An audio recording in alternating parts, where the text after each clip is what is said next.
مش عايز ادافع، ولكن احنا 2016 احنا بس بننسى التاريخ وبننسى ان ندور على الاخفاقات، وكل واحد عنده اخفاقات ونجاحات.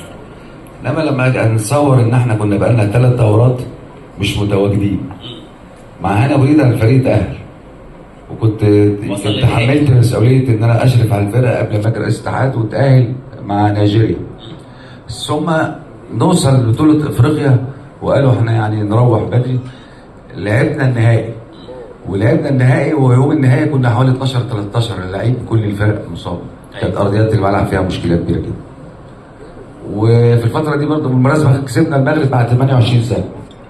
مظبوط هدف كهرباء الشهير. ثم نوصل كاس العالم بعد 28 سنه. أيوة. ونطلع غانا اللي كسبتنا 5 أو 6. هو ده مش هو الناس حسستني ساعتها ان احنا كل بطوله بنروح كاس العالم، رغم ان احنا كان بقالنا 28 سنه مش موجودين. فاللي حسسوني ده اخفاق، اعتقد انه كان نجاح. في نفس الوقت من زي ما قلت لحضرتك من وجهه نظري ان احنا عملنا كان زي ما تقول مشروع اشتغل، عملنا الانشاء المركز اللي احنا كان عندنا. انا عن نفسي كان عندي غيره لما اشوف كل الدول الافريقيه بدا يبقى عندها مركز منتخبات واحنا مش عندنا. عملنا الكلام، فاعتقد ان لا كان في انجازات.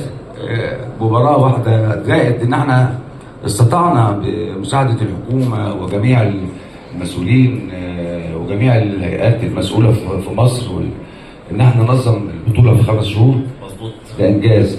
ان انت تاخد البطوله من دوله نظمت كاس العالم ب 16 صوت لواحد، وده مش انجاز؟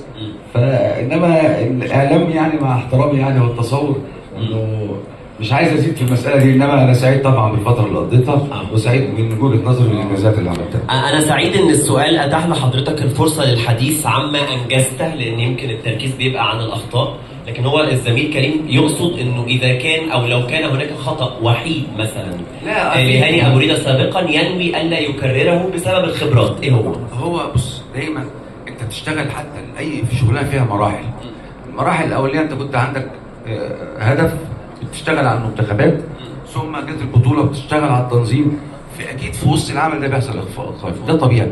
انما التركيز الشديد مع وجود الشباب ان هو يبقى مسؤول عن ملفات كتيره جدا، اعتقد ان ممكن نتلافى اي خطا كان موجود باذن الله. طيب من